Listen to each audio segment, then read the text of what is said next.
चलिए तो हम लोग 10 एग्जाम ओरिएंटेड मस्त मस्त वर्ड कर रहे हैं। फर्स्ट वर्ड है आप लोग के सामने नोटेबल। नोटेबल क्या है जी? नोटेबल। नोटेबल मतलब होता है महत्वपूर्ण। नोटेबल मतलब क्या होता है? महत्वपूर्ण होता है, महत्वपूर्ण व्यक्ति होता है, प्रसिद्ध व्यक्ति होता है। नोटेबल। अपना इंडिया जो है ना, इंडिया मस्त प्लेस है। इंडिया में ना नोटेबल व्यक्ति पैदा होते हैं। इंडिया में कैसे व्यक्ति पैदा होते हैं? नोटेबल व्यक्ति। गौतम बुद्ध कहाँ पैदा हुए? महावीर, गांधी, राम, कृष्ण कहाँ पैदा हुए? सब इंडिया में। तो जितने भी महत्वपूर्ण, मोदी कहाँ पैदा हुआ? इंडिया में, है ना। तो क्या है? तो नोटेबल। इंडिया जो है ना, इंडिया परेशान है नोटेबल व्यक्ति को पैदा करने के लिए। कहाँ? नोटेबल, महत्वपूर्ण व्यक्ति को पैदा करने के लिए। तो बोले नोटेबल मतलब महत्वपूर्ण। बट वही दूसरा देश या खासकर पाकिस्तान कैसा पैदा करता है? नोटोरियस, कुख्यात ओसामा बिन लादेन, है ना।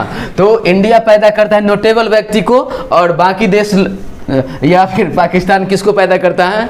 नोटोरियस। नोटोरियस मतलब कुख्यात। नोटोरियस मतलब कुख्यात। जिसके कारण इंडिया और पाकिस्तान, जिसके कारण इंडिया और पाकिस्तान का माइंड कभी न्यूक्लियस पर नहीं होता है। जिसके कारण इंडिया और पाकिस्तान का माइंड न्यूक्लियस पर नहीं होगा। अब देखिए, एक व्यक्ति जिसका 2 लड़का, एगो निकल गया पियक करंथी एक्सप्रेस, है ना, और एगो बेचारा साधु संत महात्मा। अब दोनों का माइंड कभी केंद्र पर रहेगा? वही बात है, इंडिया और पाकिस्तान दोनों के तो पप्पा एक के गो, लेकिन एगो बिगड़ गया, एगो सुधर गया, है ना।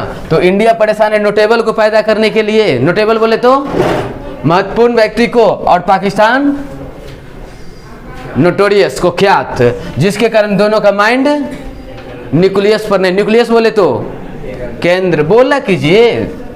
नेक्स्ट क्या है? सीक्वेंस। सीक्वेंस मतलब अनुक्रम। सीक्वेंस मतलब अनुक्रम। जैसे अभी आप लोग जो क्लास आ रहे हैं, उसी सीक्वेंस में किसी से मुलाकात हो गया तो बाद में फोन करेंगे, पता है, भेंट हो लगेगा।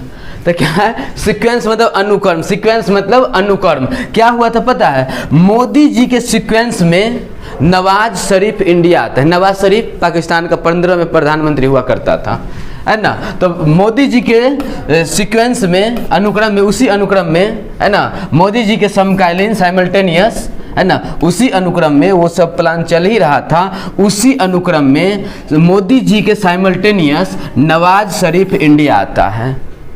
समकालीन, साइमल्टेनियस मतलब समकालीन, है ना। मोदी जी के साइमल्टेनियस नवाज शरीफ इंडिया आता है, और इंडिया आता है तो वो मोदी जी से बात करते करते मोदी जी से सॉलिसिट करता है। सॉलिसिट करना मतलब मांगना। कभी किसी से बात करते करते नहीं कोई भी चीज़ मांग देते हैं, तो बात करते करते मोदी जी से वो सॉलिसिट करता है कि देखिए मोदी जी, आपके यहाँ टेक्सटाइल का टेक्सचर होता है। क्या बोला? आपके यहाँ टेक्सटाइल। टेक्सटाइल बोले तो कपड़ा। आज आप पहले वस्त्रालय हुआ करता था, आजकल यहाँ भी गवर्नमेंट शॉप टेक्सटाइल वगैरह लिखने लगा है ना। तो टेक्सटाइल मतलब कपड़ा।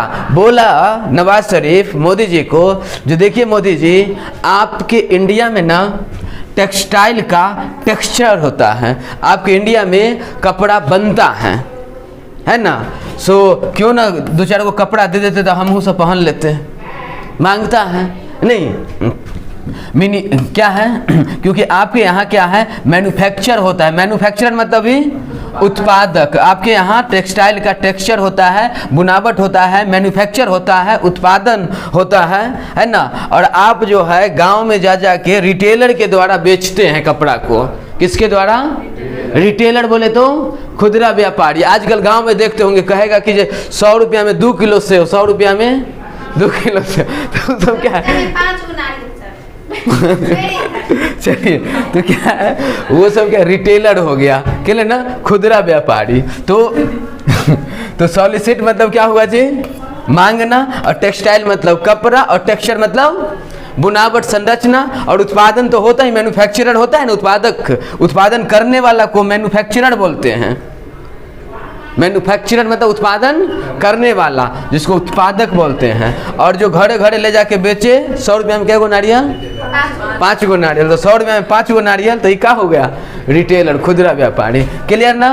तो जरा बोलिएगा मेरे साथ। नोटेबल महत्वपूर्ण व्यक्ति, नोटोरियस कुख्यात, न्यूक्लियस, केंद्र, सीक्वेंस, अनुक्रम, साइमल्टेनियस, समकालीन, सॉलिसिट, मांगना, टेक्सटाइल, कपड़ा, टेक्सचर, बुनावट,